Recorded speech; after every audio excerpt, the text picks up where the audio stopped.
All right. All right. All right.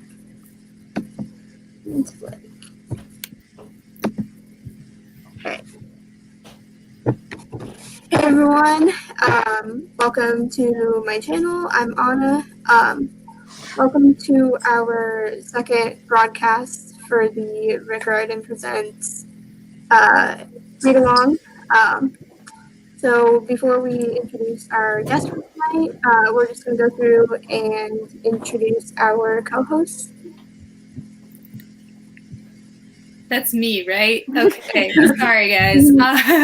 Julia, I'm from the channel Readers Road, she, her pronouns. I'm Yara from a channel Array of Reading, she, her pronouns as well. I'm Tate from Bookish Constellations, and my pronouns are they, them. I'm Jen. I don't know because it's part of the. Yeah, no, you're right. Sorry. Also, she, her pronouns. So, who is our special guest for tonight? You all know her. You all love her. We are very excited to have the author of the Storm Runner series with us tonight. Please welcome J.C. Cervantes. Thank you so much again for coming on tonight with us. Happy to be here. All right. We're so excited. So I think, Tate, you have the first question? Yeah, sure. So obviously Storm Runner series is under the Rick Riordan Presents imprint. So how did you come upon the Rick Riordan Presents, and what was the process like getting into it and working with them? Oh my gosh.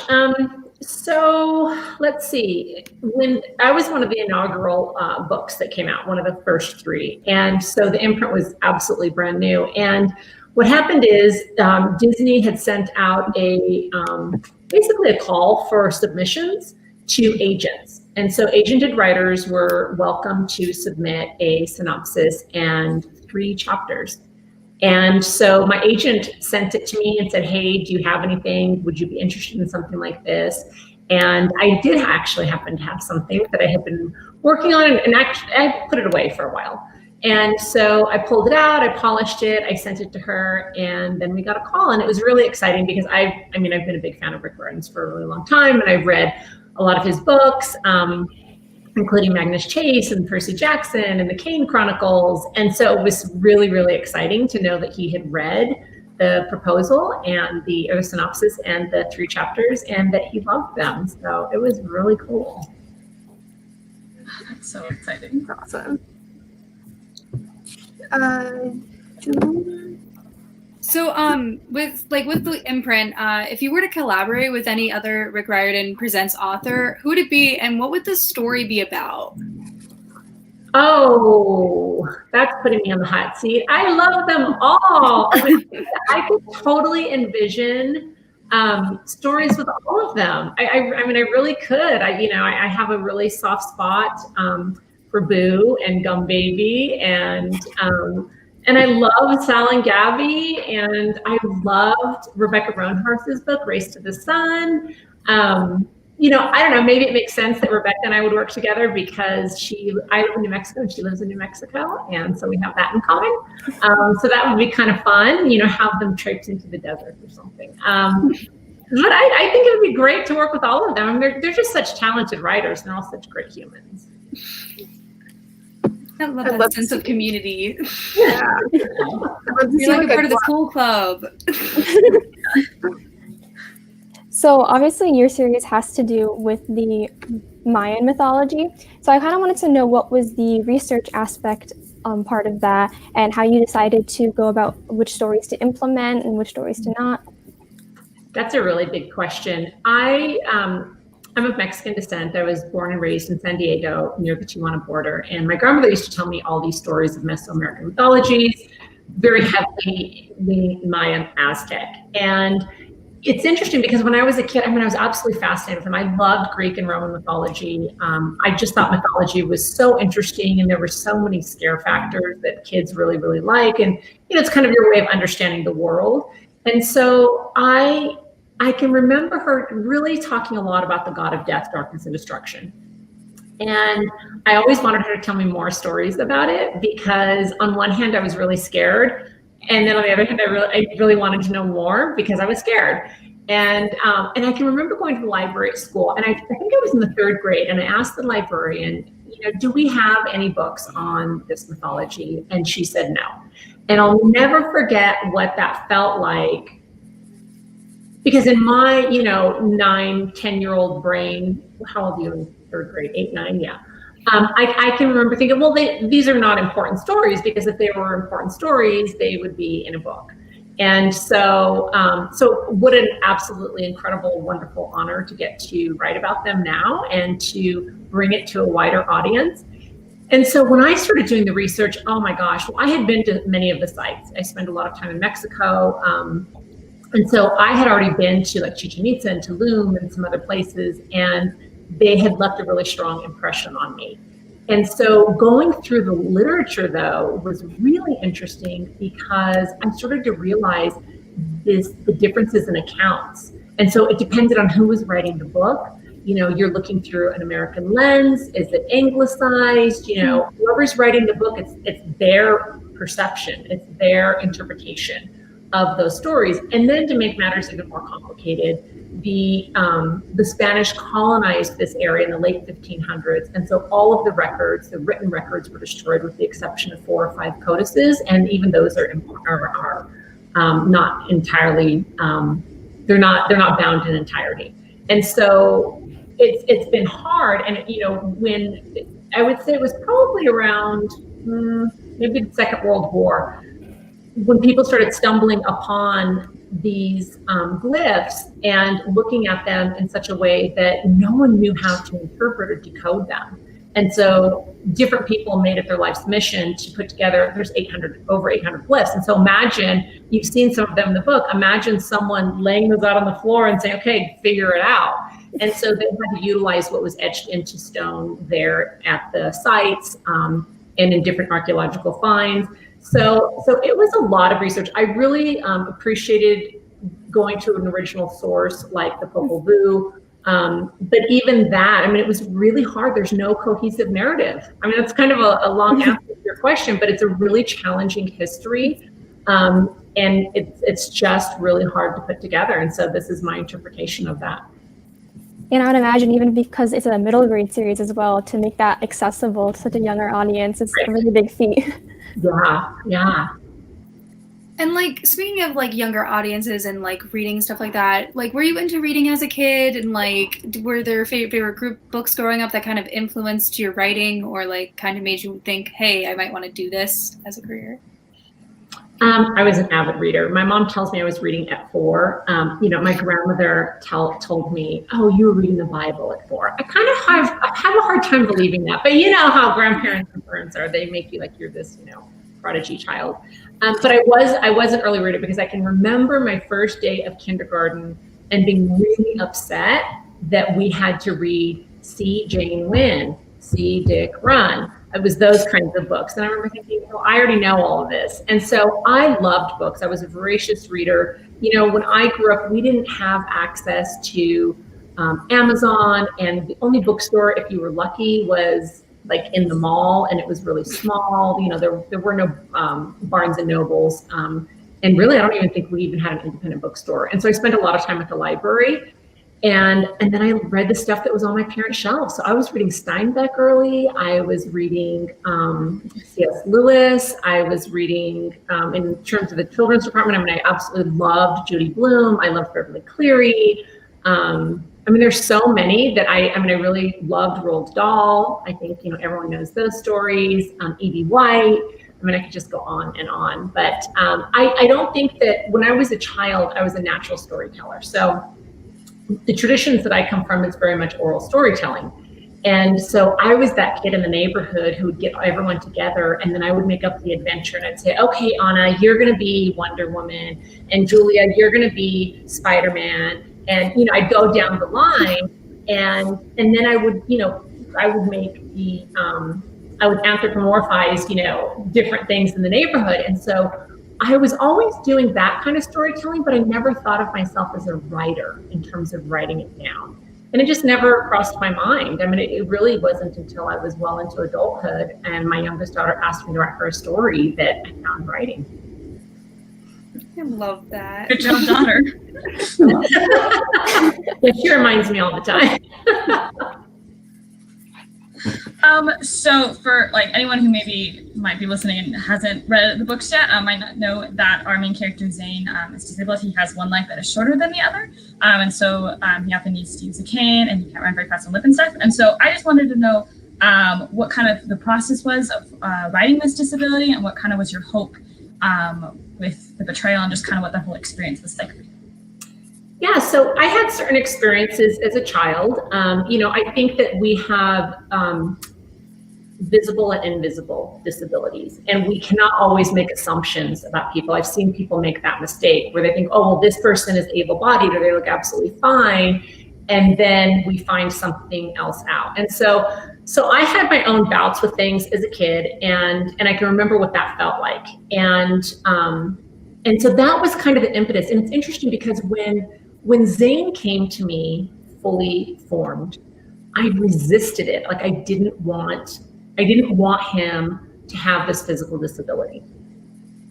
And it never works when I go up against the character, because then it doesn't feel organic and natural to the story. So I put it away and I was like, okay, why is this character insisting on this? And this is what happens with all of my characters. So it's not just Zane. They just come to me in this way. I don't do character worksheets or that kind of thing.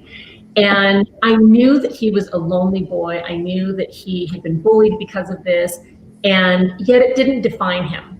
And so for Zane, it's something that he is coming to terms with, but it's something that we see over the course of 3 books in a way that he thought, this is who I am, and there was no judgment around that.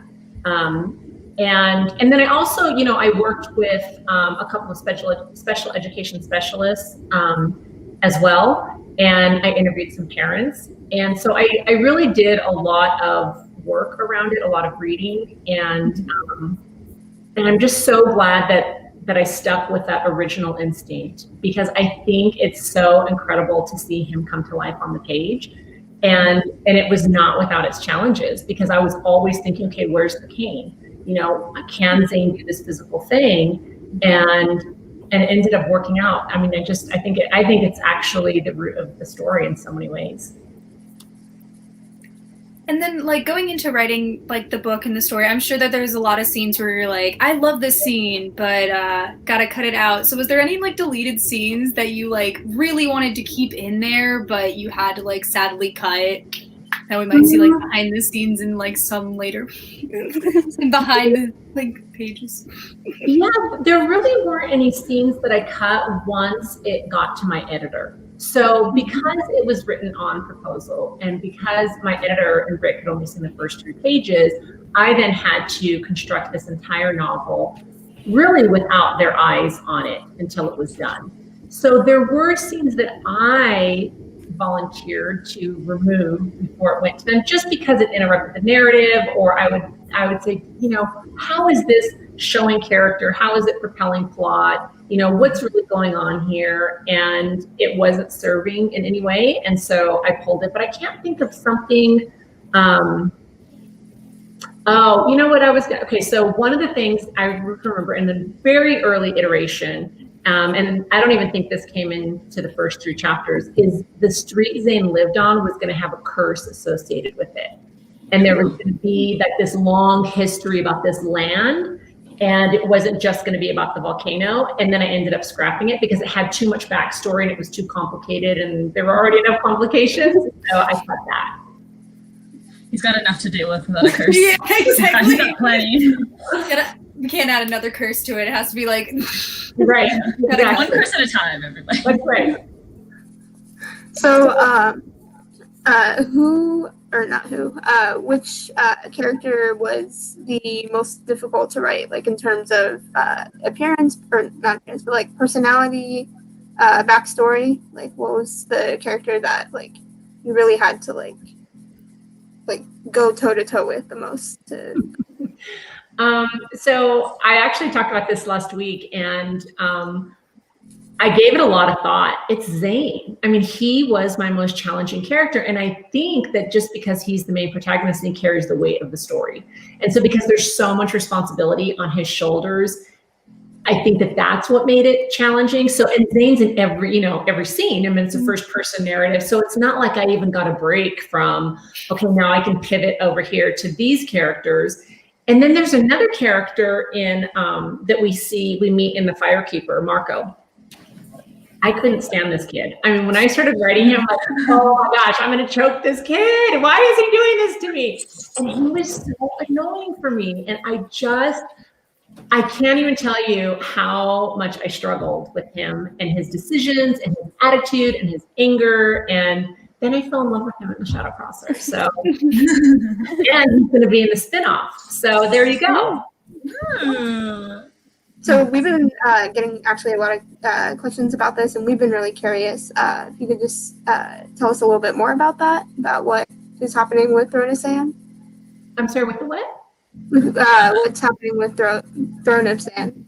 Oh, so I haven't started writing it yet. I'm actually finishing another book right now, and that I'm going to have done. I will probably start Throne of Sand around the holidays. But it's essentially, I can tell you this, it is, I mean, Ren is going to be our star. Marco is going to be very present. Apush, the god of death, because he and Ren have such a special relationship. And I did not see that coming. That was so unexpected for me, but it's so endearing. And so it makes sense to me that he would be there. He may not be fully present for the whole journey, but he'll be there. And there is going to be some interstellar travel, and we're definitely going to learn a lot more about aliens. Oh, I was not expecting that answer. That's very exciting. Well, yeah, I mean, it's Ren's thing. So, of course, I mean, I have to answer those questions. So kind of going off of what Lisa said about the most difficult character, what about most difficult scene? Was there anything that was particularly challenging? As a general kind of answer, I don't like doing fight scenes. They're very hard for me because I have to act everything out before I can write it. And so I literally will like stand up and I'll be like, okay, would I hook my right leg, or would it be like a jab like this, or would it be a right hook? And so I have to like choreograph the whole thing live, and it's just so time consuming. And so I think fight scenes are always challenging for me. In terms of a scene to write, in which book? Is there a book that you're particularly, because I probably have one from every book. We can go through every book. I guess we have to do it without spoilers though, but Oh, okay. Or we can have a spoiler. In the Storm Runner, when Zane goes and he and Brooks are in the cavern, and the pods are on the ceiling, and they're dripping with ooze, and we know the demons are in there, and then he and Brooks have to go into the water. That scene when he gets to the other side and he releases Apush was so hard for me because I knew I had to up the gross factor. I knew I had to up the fear factor, and that's not my natural tendency. And so I just kind of wanted to brush by it and say, and then he came out and he looked like this, and then let's go. But my two partners, and I have a daughter who reads for me, and she's like, you're not that easy, go back. And I rewrote that scene probably 5 different times. Right. And then in The Firekeeper, I'm trying to think of what scene was challenging for me to write. I'm going to skip to The Shadow Crosser because in The Firekeeper, when he is imprisoned and he's in the cells, and we won't talk about who's imprisoned him, and he finally releases his fire, that was really hard for me because I needed Zane to be angry, and Zane's not an angry kid, but I needed to possess something that's not natural to him. And so to really like embody that, I had to like be him. And so for that emotion to pop, I mean, I really wanted it to be powerful. So that one I worked a long time on. And then in The Shadow Crosser, Oh God, that one scene. I can't. Oh, I want to cry. Oh no. So have you all read The Shadow Crosser? I'm not done Not that yet. You want me to put up a Okay. spoiler warning? Because I can. Okay, so I will tell you this. You're going to get to a scene at the end, toward the end. It's right before the climax. And you know you're heading to the climax. And there's a character that makes a sacrifice. And I have chills right now. And I get Oh no, I'm crying now. Oh no, I'm gonna be so Please don't stressed. talk about sacrifices. No, but every time I think about it, I don't know why I get super emotional. It's just such a hard scene for me to talk about. But you'll know when you get there. Yeah. I can't wait. Half of me is like terrified, and half of me is like wants to read it right now. I'm But that waiting was- for my call.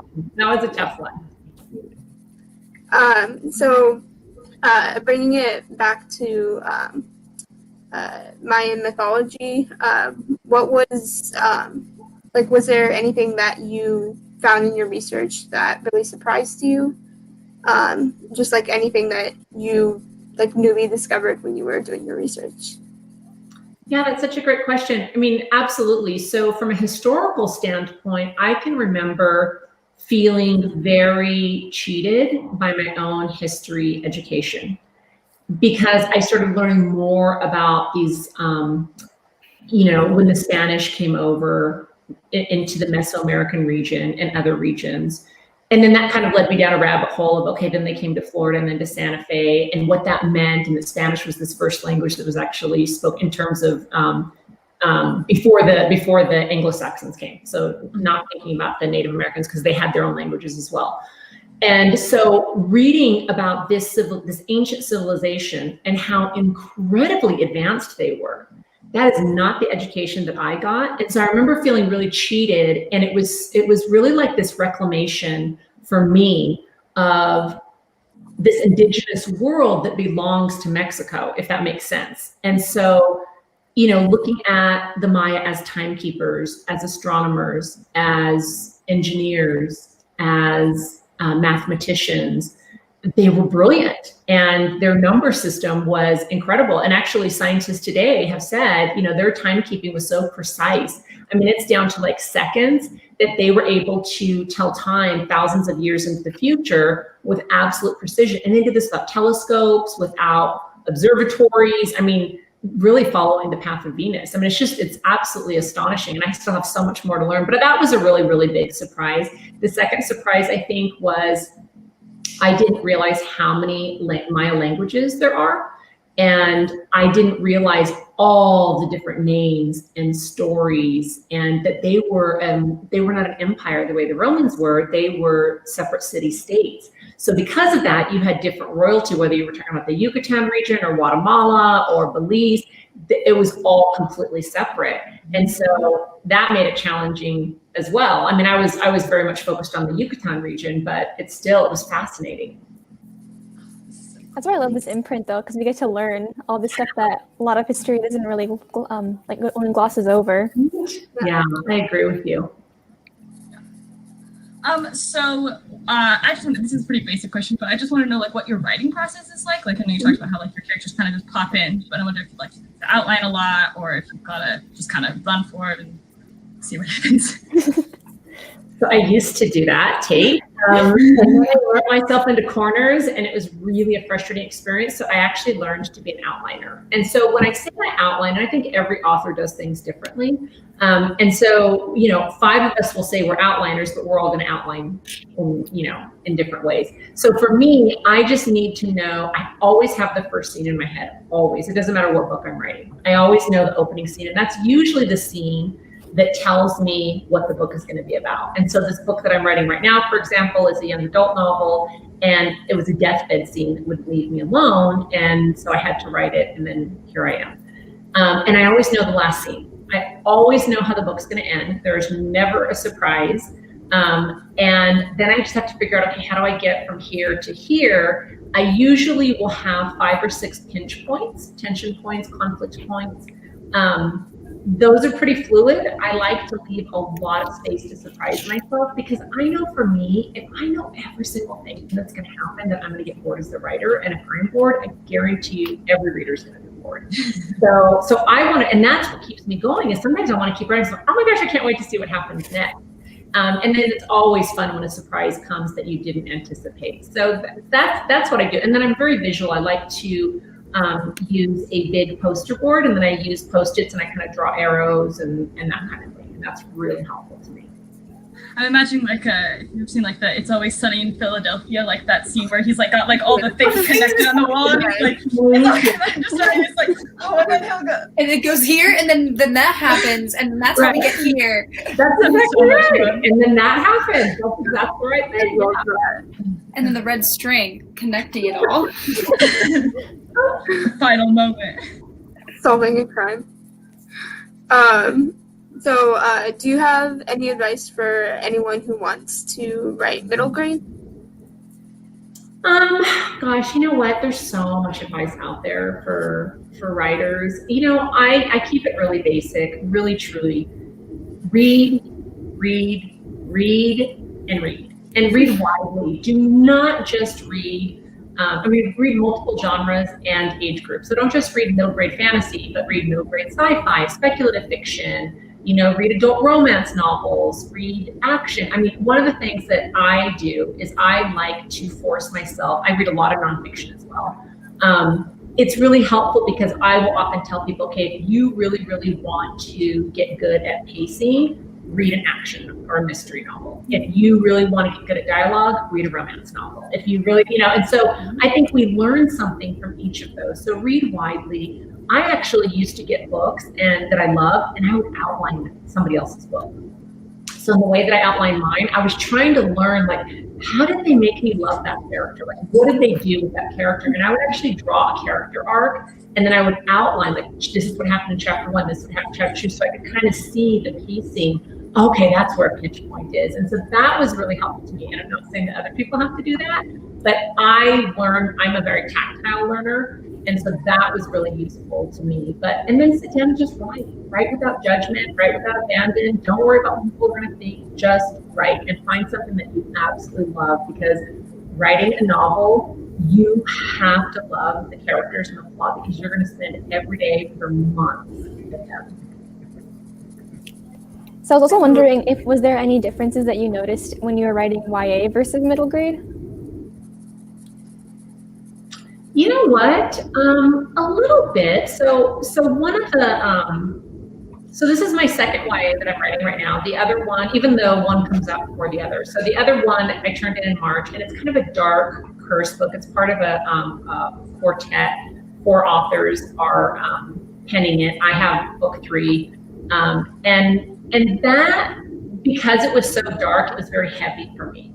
And I realized I'm not going to be that author, like Stephen King, who's going to write this dark, morbid stuff all the time. I mean, it just took a toll on me. I don't know how people do it, because I love there's a sweetness to middle grade, even though I think that this series has dark moments and very intense moments. I think that there is a lot of hope and life and joy. And then the YA that I'm writing right now, it's a YA rom-com, and it's a Mexican family saga, and so it's so fun. It's just different because it's not, I don't have the action adventure, but there's a lot of magic in it with saints and a ghost and that kind of thing. So I think that it's not so much the age range for me, because I don't have like this real disparity between them in terms of the topics that I write about, but I definitely think that I'm going to feel that with every book. I mean, I think even writing Brent is going to feel very different from writing Zane. So one of my favorite things about this series is Zane's relationship with Rosie. I don't know what it's with me and animal sidekicks, but like I love it so much. So like, if you were to have an animal sidekick, what would it be and what would you name it? Oh gosh. Okay, if I had an animal sidekick, well, can I just steal one from literature or cartoon? Sure, go right ahead. Okay, Take out the book or TV. Mushu from Mulan. Please. Small and really feisty and thinks they're bigger and stronger than they are, but they're not. And if I couldn't have Mushu, then I would definitely want I would, what are the, oh my gosh, I just completely lost the name of the cute little yellow guys. My brain just said Pikachu, but I don't think that's what you were saying. With Gru and Minions? Oh, Minions. Oh, yes, I want a minion. Thank you, Julia. Totally want a minion. Yeah. Yeah, I don't think I have something big and powerful, which probably is not smart on my end. But I mean, minions help you out like building stuff. I mean, then you have that to help you.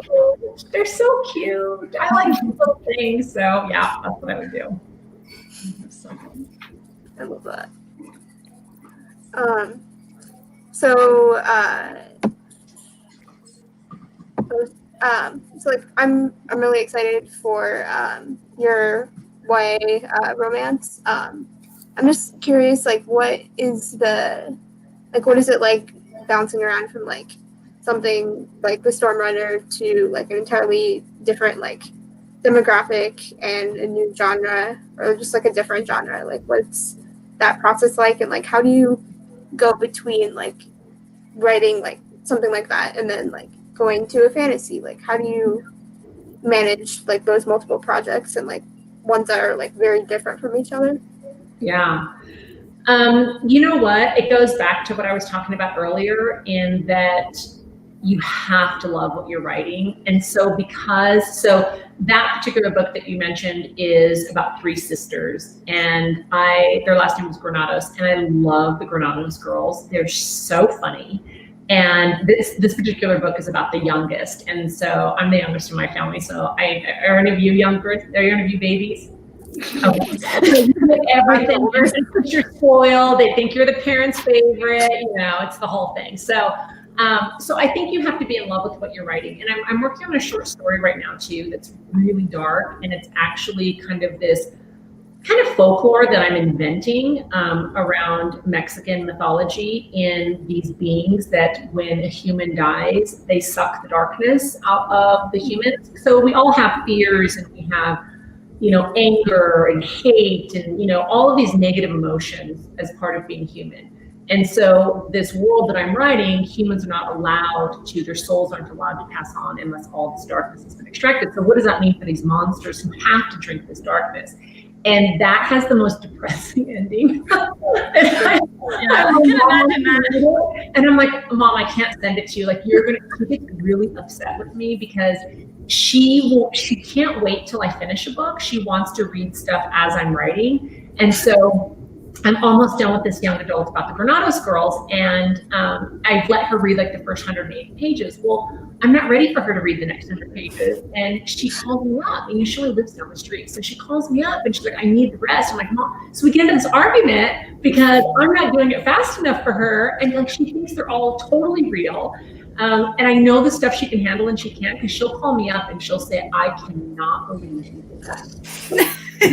Not personal, Mom, so I don't want her to read that one. So, I mean, I do jump from very different projects, but it's only because they all explore in some way what it's like for us to be here on this planet and live this iteration of life. I mean, all of them explore the same thing.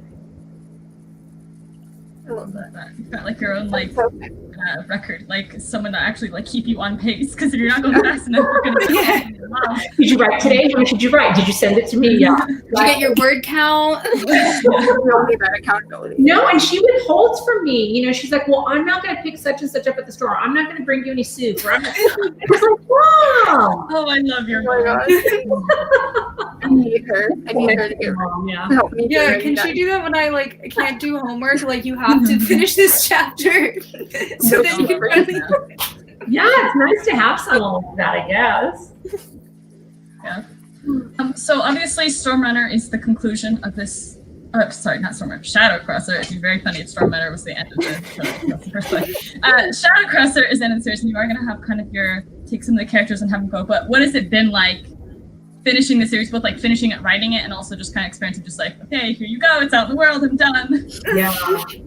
You know, I finished the Shadowcrosser a year and a half ago. And so it's hard for me, like I'll do school visits and kids are just reading the Stormrunner for the first time. And so they have all these questions for me. And I feel really dumb because I forget, and I want to tell them I wrote this 3 years ago and I've written 6 books since. Give me a second. Let me think. So for me, that year and a half, I felt so joyful, first of all, because I never thought I could write a trilogy. And so I felt like I'd kind of proven something to myself. And I felt like Zane's story was still mine. And so that meant that I didn't have to share him with anyone. The minute that the book launches, the story's no longer mine. I don't own the story anymore. And so that is hard because the book belongs to whoever's reading it, and it's their interpretation. It's totally subjective. It's not my job to try and talk a reader into seeing my point of view. It's totally, all of us have that ability as readers. So that I think is really hard. So I felt really sad on my launch day. And of course I was celebrating because it's wonderful that people are reading about Zane, but also knowing that it's the last one, it was hard to let him go, for sure. I mean, really hard. And, in terms of just writing the trilogy, it was rough because trying to remember what I said in the Storm Runner and the Firekeeper and, that consistency read. And it's so funny because I will get emails, especially from young readers, and they always want to tell me, this is my full name. I'm in the 5th grade at ABZ school in this place. I'm like, do your parents know that you're giving me all this? And then they say, I got one the other day that said, in the Storm Runner on page 252, you said this. Then in the Shadow Crosser, they'd already read the Shadow Crosser. In the Shadow Crosser on page 342, whatever, you said this. And they were right. I'm like, oh my God, this reader is completely right. I don't know how I didn't see it, so we had to change it in the reprints. And I thanked the writer, and I said, you're absolutely right. And I said, I'm going to send you a book because you're awesome. Someone needs to be hired for consistency. I know, but you just hire middle schoolers. They hold on to everything. Yeah, but have you ever looked at all the things that are inconsistent in Harry Potter? Yes. Yeah. I haven't looked at the whole list, but many. Yeah, it's hilarious. And so I think it's I'm sure if we looked at it just happens. It just happens in series, and you try to minimize it as much as you can. But when you're looking at these books, you're looking at 1,300 pages of work. And so, we're human. Humans write books, we make mistakes. Yeah.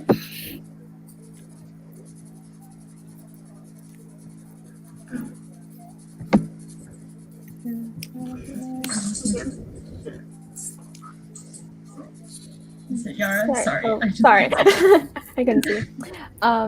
So you're the first author in the imprint to write a second series in the imprint. So is there anything that you learned from the first experience that you took into account when you're writing the second one? You mean in terms of coming after Aru? In terms of you've got the first series in the imprint, and now you've got a separate one in the imprint, and just kind of wondering what kind of the learning process has been going into the new. Oh, got it. Okay. A lot. I mean, you know what? There's always so much to learn, and I don't think, and this is just my opinion, but I don't think as writers you ever arrive.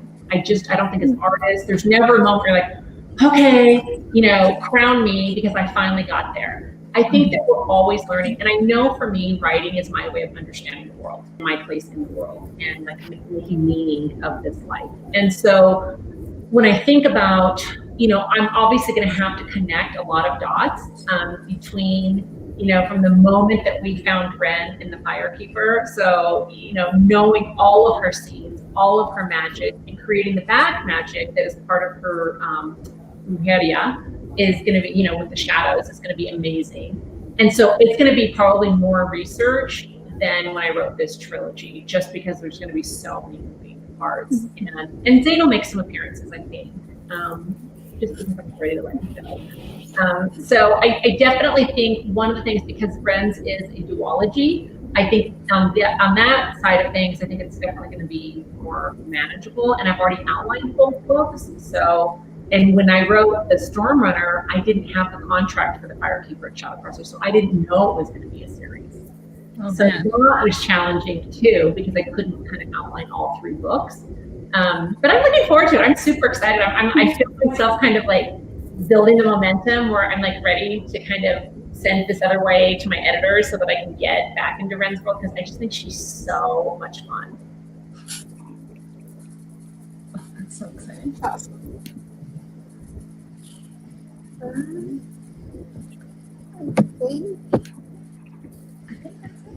There's a question in the chat that I think is super interesting. Like, what was your favorite character to write in this series? Like, is there a specific character that you're like, oh yes, I finally get to write them? Yeah, absolutely. So I really, it's interesting because every character that makes an appearance, I like in a certain way, in some way. Otherwise, they wouldn't be there. And so for me, I really like writing villains. I just love writing the villain. I mean, those are my favorite scenes. Anytime Ishtab came on the scene, I felt at home. Her dialogue was so easy. She wrote herself. I didn't have to struggle. And it's interesting because people who read my work before I send it off, one actually said to me, you really like this character because I don't want to get it. It's like, I don't have anything to say, and I can tell that you're really in your element, which is interesting because I'm nothing like Ishtab. But I think that it's kind of like our obsession with superheroes, right? We don't have these powers, but there's something about that draws us to them. And so I love writing her, and I love writing Kabush. I love him. Love him. I could write him all day. All right. I'm pretty sure. Yeah. So that was the last question for tonight. So the Shadow Crosser just came out. If you have not gotten it yet, please get a copy. I linked down below a link where you can pick up a copy and the rest of the series. Please read them. And for the rest of September, we're going to be reading, we're finishing the series with The Firekeeper and the Shadow Crosser, and then we're also reading Tristan Strong Punches a Hole in the Sky, and we're excited for that. Thank you again to Josie for joining us tonight. This was awesome. Thank you so much. Yeah, I had so much fun. Thank you. Yay. Thank you. Saturday night. Jeez. Not that we could all go anywhere, but Yeah. All right. Thanks so much. Thank you. Have a Thank good you night, so much. everyone. Thanks everyone for joining. Thank you, guys. All right. Bye, guys.